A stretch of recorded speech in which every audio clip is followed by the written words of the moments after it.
Segurança, vagas de emprego aos montes, salários justos e uma qualidade de vida daquelas de dar inveja. Bom, durante muito tempo, essa foi a combinação perfeita que transformou o Canadá no que muita gente considerava um paraíso na Terra para imigrantes.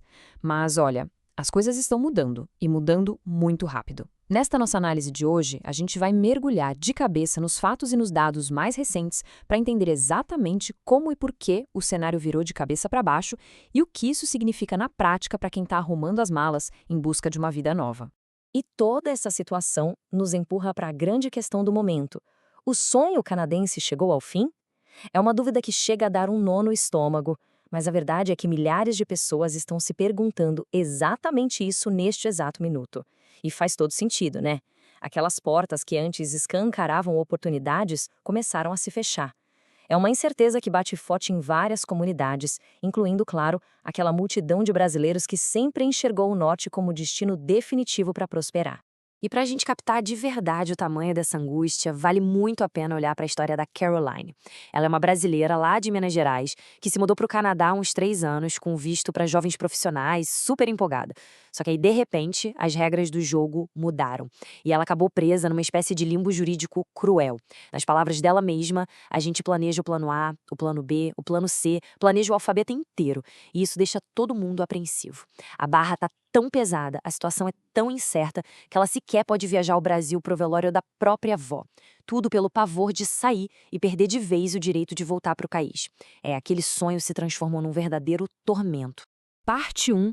A história da imigração e como se constrói uma nação. Para entender como a Caroline e tanta outra gente foi parar nessa situação, a gente precisa dar um passo para trás. Historicamente, o Canadá sempre teve uma necessidade gigantesca por braços para trabalhar no seu vasto território, principalmente em áreas pesadas como agricultura, mineração e na indústria do petróleo. Lá nos anos 1800, a própria lei base do país os definia como uma sociedade de imigração. Era a espinha dorsal deles. Só que nem sempre foi um mar de rosas.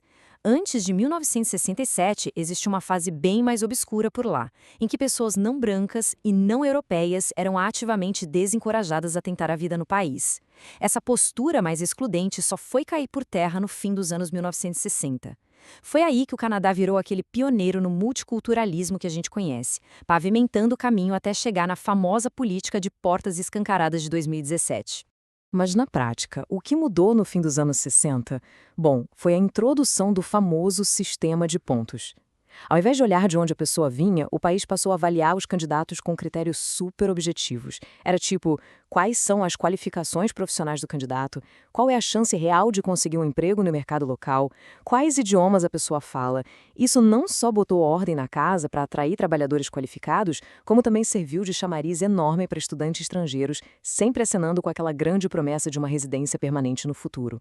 E aí damos um salto para 2017, o auge desse incentivo todo. Foi quando o governo do premier Justin Trudeau abriu os braços, principalmente para quem fugia de guerras e extremismos. Mas sejamos muito francos, não era só uma questão de solidariedade, não. Tinha uma urgência econômica brutal batendo na porta. A taxa de natalidade do país estava lá embaixo e a população envelhecendo cada vez mais rápido. Então o Canadá usou essa política de portas abertas como escudo contra uma falta crítica de mão de obra. Um problema que, aliás, piorou muito no pós-pandemia, deixando setores essenciais como serviços, saúde e agricultura totalmente desfalcados. Parte 2. O boom, a crise e um sistema sob imensa pressão. Então, o que acontece quando uma política super ambiciosa de imigração bate de frente com a realidade estrutural do dia a dia? O resultado é impressionante: 41 milhões. Entre 2015 e 2024, a população do Canadá deu um salto absurdo, indo de 35 milhões para 41 milhões de habitantes. Para colocar isso numa perspectiva que faça sentido, em 2022, basicamente 1 em cada 4 moradores do país tinha chegado como imigrante. É, de longe, a maior proporção entre todos os países do G7. Um fenômeno demográfico sem igual. E se a gente se perguntar de onde veio toda essa gente, os dados são de cair o queixo. Só nessa última década de explosão, o governo emitiu incríveis 3,6 milhões de vistos de residência permanente. E estamos falando de um fluxo literalmente global. As maiores fatias de novos residentes vieram de países como a Índia, as Filipinas e a China. Era a máquina da imigração trabalhando no limite absoluto da sua capacidade, numa velocidade que o mundo moderno raramente viu. E claro, trazendo isso para mais perto da nossa realidade, Os números mostram que os brasileiros não ficaram nem um pouco de fora dessa onda. Hoje, a gente tem cerca de 143 mil brasileiros morando lá no Canadá. É uma comunidade enorme de pessoas que viu a porta aberta e entrou, investindo muita esperança, suor e dinheiro para construir a vida longe de casa, exatamente durante essa fase de bonança e crescimento acelerado. Só que tem um detalhe: crescer tão rápido assim, uma hora cobra a conta. E a pressão socioeconômica desse boom populacional veio com tudo. A crise imobiliária estourou, deixando 2,4 milhões de famílias vivendo em espaços minúsculos ou caindo aos pedaços, precisando de reparos urgentes. O custo de vida foi parar nas alturas. A inflação disparou, arrastando os preços dos aluguéis e das casas junto. Serviços públicos básicos, como a saúde e a infraestrutura local, ficaram completamente sobrecarregados. E para piorar o cenário, o sistema de vistos de estudante abriu brecha para fraudes pesadas, com faculdades de fachada surgindo do nada só para explorar quem chegava e lucrar em cima do sistema. Foi uma tempestade perfeita que acabou gerando até protestos contra a imigração e dobrou o número de locais achando que o país recebeu gente demais, num tempo curto demais. E tudo isso virou um grande barril de pólvora no debate público. De um lado, uma parcela enorme da população passou a ligar os pontos diretamente e culpar a imigração pelo caos na habitação e na inflação. Mas, de outro lado, o consenso entre os especialistas desenha um quadro bem diferente. Eles apontam que o verdadeiro problema não é quem chegou para trabalhar, mas sim a falha do próprio Estado.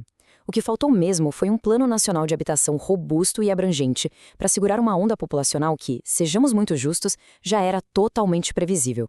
Parte 3. As novas restrições do governo e o fechamento das portas. E como resposta a um sistema que muitos começaram a ver como fora de controle, o governo pisou no freio com muita força. O choque de realidade foi enorme. A meta, que antes era de trazer 500 mil novos residentes permanentes ao ano, simplesmente desabou. Para 2025, esse número foi cortado de uma vez só para 395 mil. E a projeção da administração é continuar passando a tesoura, reduzindo ainda mais a capacidade, até chegar em 365 mil vistos lá em 2027. É um balde de água fria gigantesco e muda totalmente a perspectiva de quem está na fila há meses esperando a sua vez. Mas a tesourada não parou por aí. Os estudantes internacionais, que antes eram sempre recebidos de braços abertos, também sentiram o golpe em cheio. Foi cravado um teto rigoroso de 437 mil estudantes estrangeiros para 2025. Isso significa uma queda direta de 10% comparada aos números do ano anterior. E tudo isso faz parte de um pacotão de medidas super restritivas, feitas exatamente na tentativa desesperada de dar um fôlego para a infraestrutura do país. Como era de se esperar, o abalo político interno foi colossal. As regras novas agora priorizam ativamente imigrantes que falam francês. Além disso, a pauta da imigração e o pesadelo do custo de vida dominaram as conversas de tal jeito que causaram reviravoltas profundas. De acordo com os dados apresentados, Trudeau acabou renunciando à liderança e convocou eleições. Com isso, Mark Carney assumiu o protagonismo pelo Partido Liberal, com uma promessa muito dura de conter os níveis de imigração, classificando-os abertamente como insustentáveis. E tem mais propostas pesadas no horizonte, como a proibição sumária de pedidos de refúgio para qualquer pessoa que já esteja fisicamente no país há mais de um ano, ou seja, o jogo virou completamente. Parte 4. O impacto na vida real e como é navegar nesse limbo. A verdade é que, por trás de toda essa papelada dessas leis e das manobras políticas, existem pessoas. Pessoas reais, pagando um preço emocional e financeiro gigantesco, porque as regras mudaram com o jogo rolando. Trazendo de volta a Caroline, aquela brasileira que a gente mencionou lá no começo, hoje, o conselho que ela dá para quem sonha em ir para o norte é infinitamente mais cauteloso. Ela avisa que agora é vital ter um plano perfeitamente traçado e uma reserva financeira altíssima. E ela conclui na lata: eu não arriscaria tudo, não mesmo. Esse abismo entre o otimismo que levou para o Canadá anos atrás e a dureza da incerteza atual é, sem dúvida, o retrato mais fiel e doloroso dessa nova era. Outra história que ilustra de um jeito perfeito esse choque de realidade é a do Pushpinder. Ele tem 34 anos, veio da Índia e trabalha pesado em um armazém.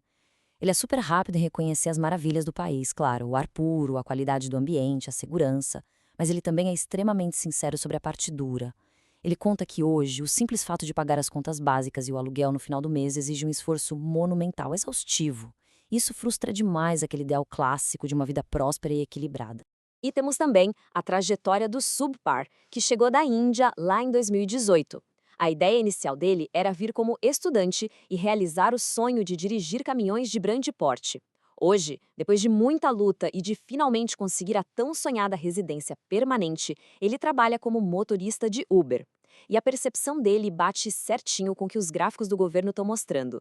Ele nota que todo o processo de migração, desde a chegada até a estabilidade, está imensamente mais difícil agora do que era há uns 2 ou 3 anos. A impressão clara é que a grande janela de facilidade se fechou de vez. Diante do que parece ser o fim cristalino da era de ouro da imigração canadense, fica uma provocação super importante para a gente pensar. Como é que as nações ao redor do mundo vão conseguir equilibrar o peso de realidades econômicas e de infraestrutura tão rigorosas com algo que é tão profundamente humano, que é a nossa busca natural por uma vida melhor? É um equilíbrio extremamente frágil, muito complexo, e os próximos capítulos dessa história, com certeza absoluta, vão moldar o futuro de milhões de pessoas. Um grande abraço e até a próxima análise.